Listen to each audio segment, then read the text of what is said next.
In this video, I will guide you on how to get a SHEIN refund without returning an item. First, you want to launch open the SHEIN app on your device. Make sure to log into your account.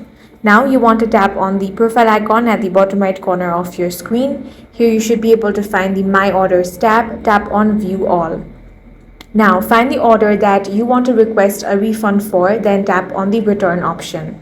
Follow the on-screen instructions to start your request. If available, select the refund only option as your return method. If you don't see that option, choose the reason for your request such as damaged item, incorrect item or poor quality.